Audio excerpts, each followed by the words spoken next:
Today I want to continue talking about our balance in Argentine Tango. A lot of the times in Tango we have moves where we have our shoulders move, for example, and then our hips catch up, so we go around this way. Or we can have our hips move and then our shoulders catch up. That's another possibility that we do quite a lot. And a lot of the times on these moves we lose our balance, and usually the tendency is to blame your partner because you feel like somebody's pulling you off balance, and sometimes that's true, sometimes it's not. But it always helps to work a little bit more on your balance so that even if your partner is pulling you, you're going to be much less affected by it if your balance is strong. So we're going to try this. Just standing on one foot, I'm going to come off the floor on my right. I'm going to stand on my left, and I'm just going to push my standing heel forward, and then I can push it back. So I'm just going to go around this way. And now you don't have to do this in this coupe position, which is a ballet position.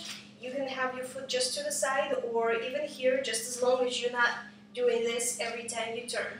You want to stay on one foot the entire time, even though you can use your free foot for support to sort of catch your balance when you're wobbling. Now, one thing to remember is that when you're pushing your heel forward, like I just did, or if we're going back, which is another thing we can do, you want to make sure you end up in this position with your standing foot, which means you want your foot to be turned out. You don't want to end up this way. So if I, for example, turn my shoulders but then not turn my hips enough, I'm going to end up in this position, which is not very attractive. Plus, it's very hard to catch your balance when your feet are turned out. So I'm going to make sure that my feet stay turned out the whole time, even if I'm losing my balance, or even if I can only go an eighth of a turn each time. The idea here is not to spin around. The idea is to go around carefully without losing balance. Now I'm going to try this using both feet and making sure that it is my standing foot that is turning me. So I'm going to use the heel of my standing foot, and as you see, my knees bend a little bit, so I'm helping myself. I don't have to have a perfect upright line. I can use this. What I don't want to do is I don't want my free leg to get me around, so I don't want to do this to get myself around. I want to use my standing foot.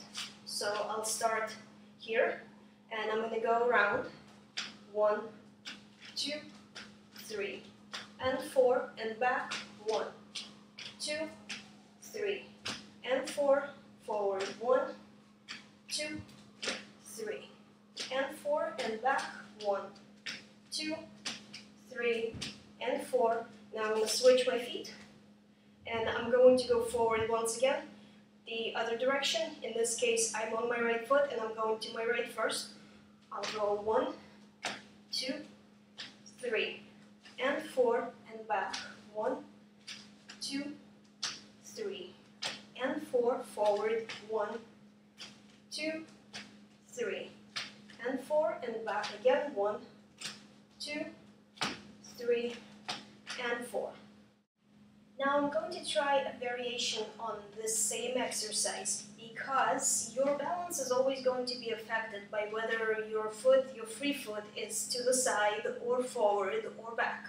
What's going to happen is your leg is going to sort of pull your body after it a little bit. So your standing foot, your standing leg will have to adjust to that pull that's coming either in front of you or to the side of you or back. Especially in tango, while you're doing this and moving your free leg, for example, for one of these things, you want to make sure that you know how to adjust for that.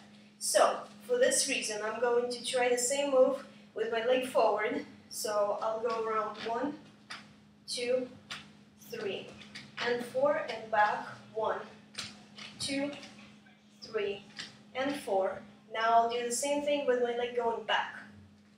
1, 2, 3, and 4, and go back, back, 3, and 4. Now I'll do the same thing on the other side. My foot is forward, I'll go forward 1, forward 2, forward 3, forward 4, back 1, 2, 3, and 4, and with my leg back, same thing, forward 1, 2, 3, and 4, and back 1, 2, 3, and 4. And the things to watch out for here are the same things that we worried about when our leg was to the side, meaning my foot is going to stay turned out, whether my leg is forward or side or back, and I'm not going to use my free leg to move myself around because that's definitely going to pull me off balance. I'm going to use my standing foot and push my heel forward and back, regardless of whether my free leg is. So all I'm doing is moving my standing heel, and everything else is going to follow.